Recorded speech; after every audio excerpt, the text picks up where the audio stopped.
بسم اللہ الرحمن الرحیم۔ جنگ کے میدان میں وقت ایسا آ چکا ہے کہ ہر بندہ اپنے مسلک کو آگے کر رہا ہے، ہر بندہ اپنی مفادات کو آگے رکھ رہا ہے۔ کوئی نہیں دیکھ رہا کہ ہم جس ملک میں رہ رہے ہیں، جس پاکستان میں رہ رہے ہیں، جس کا کھا رہے ہیں، جس نے ہمیں پہچان دی، جس نے ہمیں نام دیا، اس کو ہم نے آگے لے کے چلنا ہے، اس کے مفادات کو لے کے چلنا ہے۔ ریاست پاکستان کا موقف کیا ہے اور ریاست پاکستان کا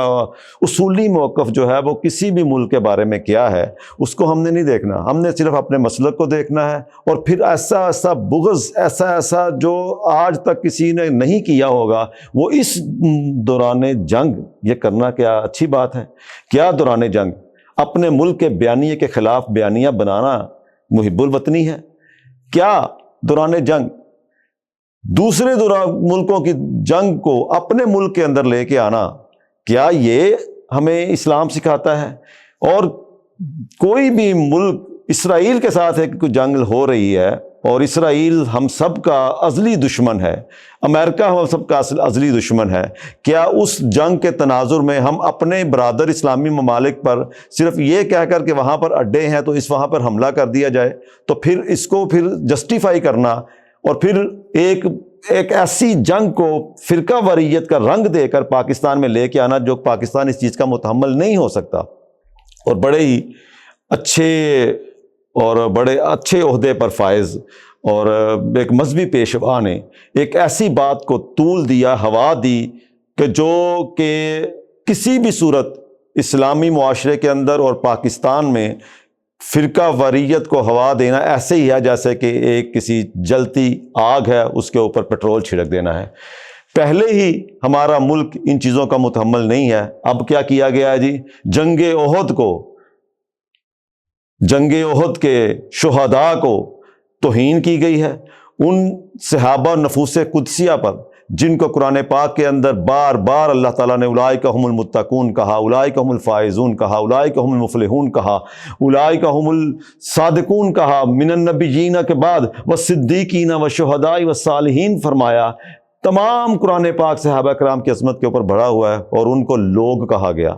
اور لوگوں کو پھر ملایا گیا ایران کی اس جنگ کے ساتھ۔ یہ ایسا تو پھر آپ کیا چاہتے ہیں؟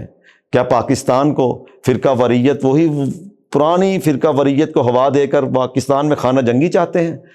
پاکستانی اداروں سے گزارش کرتا ہوں کہ ایسی چیزوں کو دیکھا جائے، اور فوراً سے پہلے ان کا نوٹس لیا جائے کہ وہ لوگ جو کہ، اور پھر ان کو لوگ کہنا اور پھر ان کو ملانا